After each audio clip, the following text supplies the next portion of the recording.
With world-class expertise and local insight, Dexus creates value, not just for today, but long into tomorrow.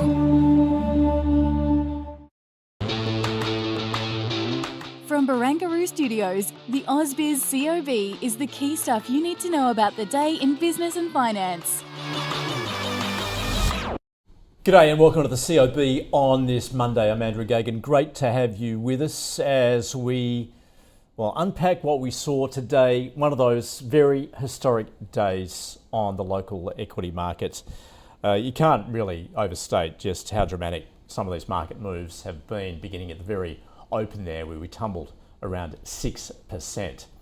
Looks as though we're going to finish, certainly better than where we began, around 4.2% in the red for the session, which was fairly much what futures had anticipated how the day was going to pan out. But of course, you look across the sectors and everyone in the red at the moment, very few winners today, although some sectors of the market have actually bounced back significantly. But let's get to the themes of the day. And of course, Monday meltdown. That is exactly how it's transpired today. And in particular, we look across to the potential of how US markets are going to open, looking for another day of very heavy selling. That came off the back of Friday, which obviously triggered our response on the local market today. Also been something of an Asian bloodbath today. Some of those moves even larger on particularly the Seng and the Nikkei. And all this, of course, prompted by those recession fears that this tariff regime inflicted by Donald Trump, which has led to a trade war, will raise the prospects of a global recession. So let's just take a look more specifically at what has happened on those sectors across the local market today, beginning with the miners. Among the worst hit there, BHP, Rio and Fortescue all taking a tumble. Mineral resources down close to 12%. We did see the iron ore price come off once again on the prospect of lower economic growth, but particularly the effects we're seeing in China at the moment, given it has retaliated. And there's the risk that will be tit-for-tat, that we'll see the US respond in kind again. Elsewhere, even the gold sector was hit hard today, perhaps dragged more broadly by the lower market, but also potentially some profit taking there as investors sought to take profit to cover losses they were seeing or suffering elsewhere, with Evolution down close to 8%. And of course, the banks being one of those dominant sectors on the local market, they didn't escape either. We saw, there we go, Commonwealth Bank down some 6% today, whereas Macquarie Group was actually in the green for quite some time there. It has, though, tumbled significantly more recently. And energy, another hard-hit sector there as the oil price continues to fall, once again on what we're seeing globally there with the prospects of recession, but with OPEC Plus having also increased supply as well. So Santos down more than 9%, and tech fairly mixed there. Some more moderate falls, has to be said. NextDC down 5%, Zip down almost 8%, but WiseTech finishing in the green, it would seem, up around 2.5%. Just catching up with some of the top stories, Woodside selling a 40% stake in its LNG project in Louisiana in the States to investment firm Stonepeak. Challenger, that soared with Daiichi Life, Tal, taking a 15% stake in the company. Abacus Group receiving a non-binding proposal from Kai Corporation and US-based Public Storage to acquire all shares of Abacus Storage King. And Australian rare earth miners rallying on China export controls, obviously, as they are now in focus as a potential source more globally. And Regis Resources falling a lower third quarter gold production, as well as the price of gold taking a tumble. And nickel industry sliding to pandemic levels amid the metals slump in China. Alkane Resources sliding a lower FY25 production expectations, and Kelsian has renewed its bus contract in Houston and Texas for the next 5 years with an extension to a nearby city as well. Nuix has slumped on geopolitical uncertainty impacting its full-year contract value growth, and Atoma Diagnostics climbing on an order for its HIV self-tests.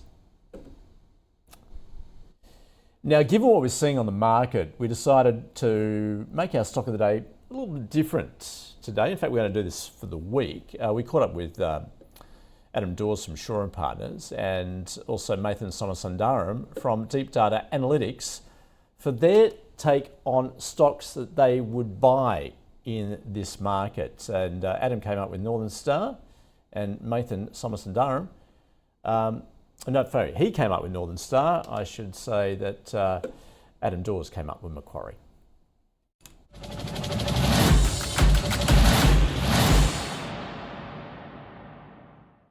One is a fantastic business, and we always take opportunities when we can to pick this thing up. Obviously, my first call is anything under $180, and I've said that to you, Nadine, for many, many years. Anything under $180, it's a buy for me. Macquarie's definitely in that range at the moment, sitting at 171. So, yeah, it is looking really, really good, and it's a fair bit of support there. Obviously, there's more stuff to go around. So what I would be saying to clients and viewers on the show is that if you're looking to buy some, let's say you're looking to put $50,000 into a stock, buy half today and then wait, put another half in a couple of days' time. My one is Northern Star.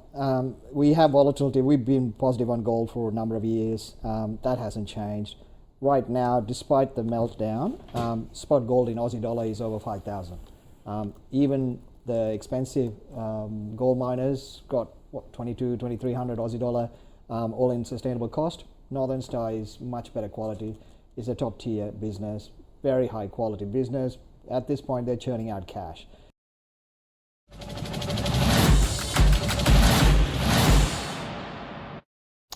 Well, let's pull apart what we're seeing on the local market.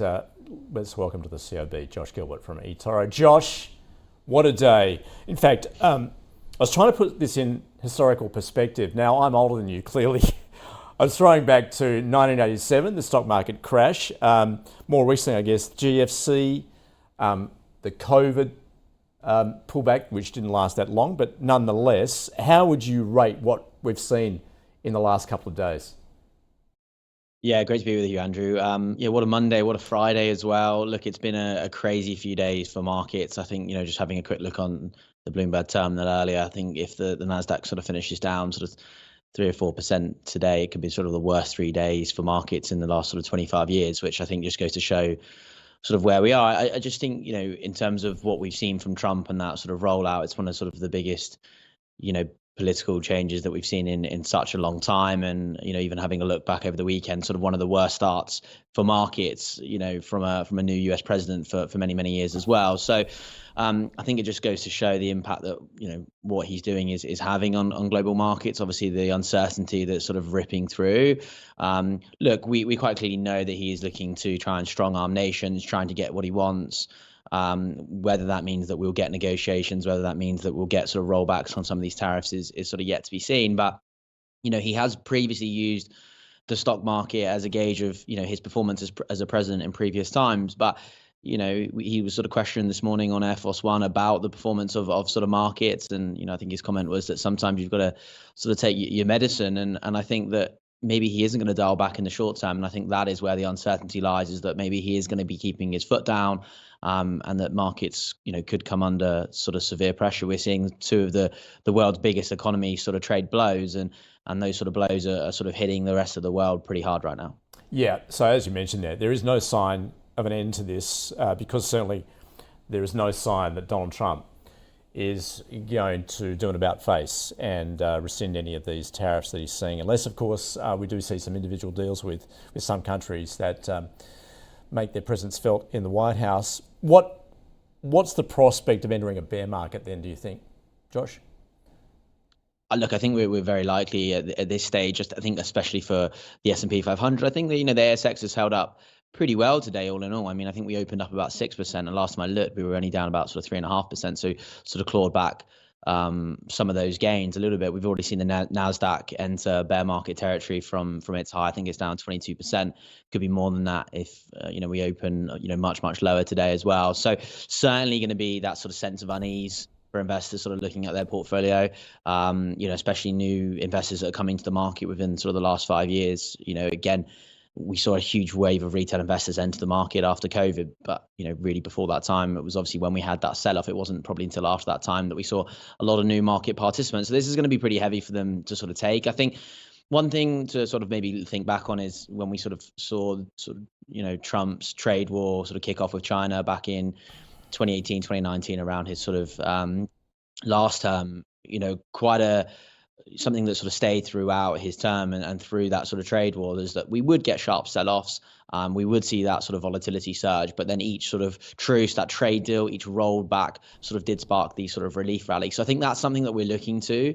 Markets are obviously, moving into that sort of oversold territory. We think that there'll be, obviously a lot of selling coming on, but that obviously will open up opportunities, throughout as well. It's going to be really difficult to sort of try and nail a bottom here. So I think that's the hardest thing. And I think, when we sort of had the stock of the day piece just sort of coming on there and sort of talking about splitting up some of that cash and investing at different times, I think that's the play here, dollar cost averaging, trying to find those opportunities, because there will be those opportunities that pop up, but it's going to be impossible for anyone to sort of really try and pick that bottom.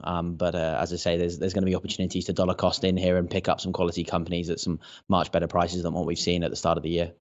Josh, very difficult to find any bright spots in the local market. However, certainly the rare earth miners, now this is off the back of China imposing those export controls, therefore potentially the Australian rare earth miners are going to do very well as markets pivot elsewhere. A couple other stocks on the move too. Interesting, WiseTech actually bouncing higher, and Macquarie pretty much flat to end the day. Yeah, look, I think we're going to probably see those bright spots amongst a lot of the red that we're seeing. When I opened the ASX movers this morning, I think every single stock was down other than I think about two. So we'll probably see some of those bright spots coming through. I think maybe WiseTech sort of benefiting from this idea that we're probably going to get a bit of a trade war. We're probably going to need sort of more logistical, technology in that sense might step up that game, especially with sort of lots of conversation around exports and imports. So that may be a bit of a move there. Challenger obviously moving higher on sort of that potential takeover or stake deal sort of coming through. So I think we'll get that. And also just to sort of, move back to sort of what we saw on Friday, one of the biggest fallers from last week were some of those names like Nike and Lululemon and some of those apparel manufacturers that really struggled from the sort of the news from Vietnam. Whereas on Friday, when we sort of saw, the potential for, negotiation coming through from Vietnam, sort of wanting to sort of come to the table, we did sort of see that bit of a relief rally coming through in sort of Nike and Lululemon. I think Nike was sort of one of the sort of the outliers, sort of finishing the day up about sort of 3%. So I think that is what we are going to be looking at in this market, sort of trying to sort of see where we might be able to find, pockets of positivity, pockets of relief rallies coming through. And I think, some of the best days in markets happen after some of the worst days. And if we look back at, history and on when we've sort of had some of these sort of terrible sell-offs that, the sort of returns following, in the years, 2 years, 3 years gone by have pretty frequently been positive. So I think that's the sort of the underlying takeaway that we're sort of trying to get across to investors. This is going to feel like a bit of pain at the moment. And obviously, we're still going to sort of wait to see this sort of central bank movement as well. That's going to be really, really important from our perspective. Early this morning we had, markets pricing in about 5 cuts from the Fed. There was one point at the start of this year we thought that wouldn't come. And there's going to be a delicate balancing act, right? Does central banks take the view of sort of cutting rates to support the economy, or are they going to worry more about sort of the potential inflation that's going to come through, particularly in the US, from these sort of tariffs? So it's going to be a really, really interesting sort of few months of markets. Yeah, certainly markets here pricing in more relief ahead as far as interest rates are concerned. So, Josh, just finally, obviously looking ahead, what you flagged with what we can expect on Wall Street tomorrow, given futures indicating further losses there. Do you feel as though it's going to be broad-based, or obviously we saw the mega cap tech leading the market higher, or are they going to be leading it lower again? Yeah, it looks like that way. Yeah, I think we're going to just see pretty broad selling today. It'll be interesting to see, if we do get any comments from Trump throughout the session in the US today, that could sort of maybe either sort of drive, markets either way. I think really the The sell-off that we had on Friday was heightened by, Jerome Powell's comments. He was obviously, pretty hawkish. We had sort of better than expected jobs data that came through, but again, probably not really going to do a lot in this market right now. And, Jerome Powell taking that side of the coin, which was that, I think the tariffs were worse than what he expected, and that, it could feed inflation, slow down economic growth. And clearly that's a sign for most investors that he's going to have to act as well. So we've also got US inflation this week as well. I think that's going to be heavily in focus. Commentary around that. Big banks at the end of the week, we'll hear from Jamie Dimon and other sort of bank CEOs and sort of how they're viewing markets, how they're viewing the sort of the economic changes as well. So that'll give us a good read as well onto what to expect from the biggest bank. Maybe we're sort of seeing we might get sort of some forecasts on what they're expecting, and that sort of might either settle markets a little bit or give us something else to worry about. But I think CPI will be a pretty important number this week as well, especially with all the chatter around rate cuts potentially coming through as well. Indeed, so much to watch. Josh, thanks so much for joining us on eToro. Pleasure. Thanks, Andrew. Okay, so let's wrap up where we're finishing the day. Another turbulent day on markets, of course. These are the market leaders. Only a few of them, but they're challenging. That's actually off the back of news that Tao has bought at 15% of its stock. Reese also finishing in the green. The AMP bucking the trend, and I mentioned those rare earth miners also doing well today, as well as WiseTech, as Josh was just talking about. On the negative side, well, there's so much to choose from, isn't there? And certainly the resources hit hard, mineral resources among them. Clarity also coming off, and those uranium miners as well as energy hit hard as well. In the small cap space, Zeotech and Mindex among the best performers there, along with Meteoric and Arafura, as mentioned, and those rare earth miners doing very well. On the negative side, Sonomed down some 20% today, along with Vitoro Resources and St Barbara. A lot of those gold miners coming off as the bullion price came off along with the rest of the market. So just catching up with what's on tonight, as Josh mentioned there, US consumer credit for February, also credit growth there at some $15 billion expected, but really the focus this week, data-wise for the US, will be on the inflation data. Ahead tomorrow, we get the NAB business survey locally, as well as Westpac's consumer confidence for April. Interesting to see whether that takes into account any of what we've seen in the past week or so following Trump's announcement. Confidence expected to be below long-term average there. Let's recap then where we're finishing off 4.2% on the CBO 200. That is the COB. We're going to get right across all that market movement overnight off Wall Street, and also we see what we're likely to see out of Europe as well. And of course, to catch up, we're likely to see more comments coming from President Donald Trump, and then we'll get across the local reaction here on Tuesday as well. Thanks for watching and listening to the COB.